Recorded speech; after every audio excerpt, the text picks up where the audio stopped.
Greetings everyone, in today's video I will show you how to pay with PayPal in Shopee.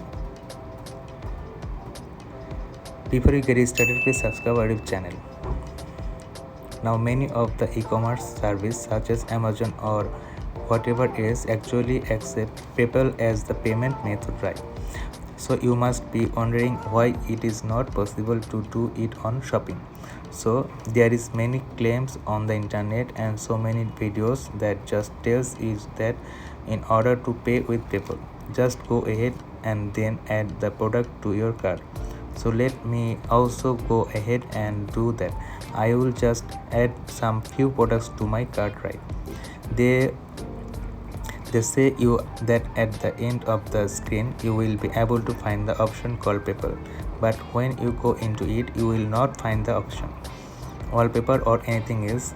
There are also basically line you write in the font on the camera, you will not be able to find it.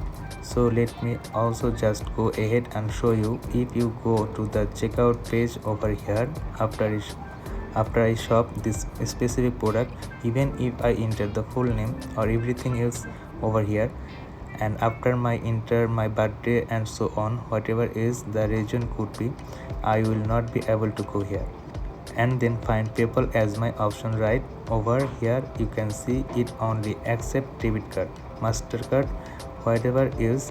This is because PayPal have not been working together. Shopee does not accept paper. Even if you go to Google and search there is Shopee accept PayPal, you will find a link on the article that says this simple answer is shop.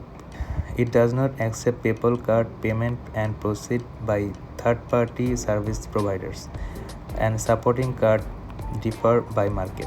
And as a general rule, shop you only accept locally issued fees or MasterCard, and you will not be able to shop with PayPal on.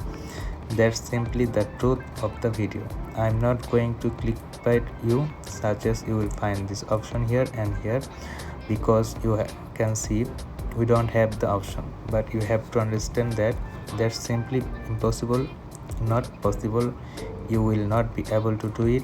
You are not the manufacturer or the developer of the website of it. So thanks for watching this video.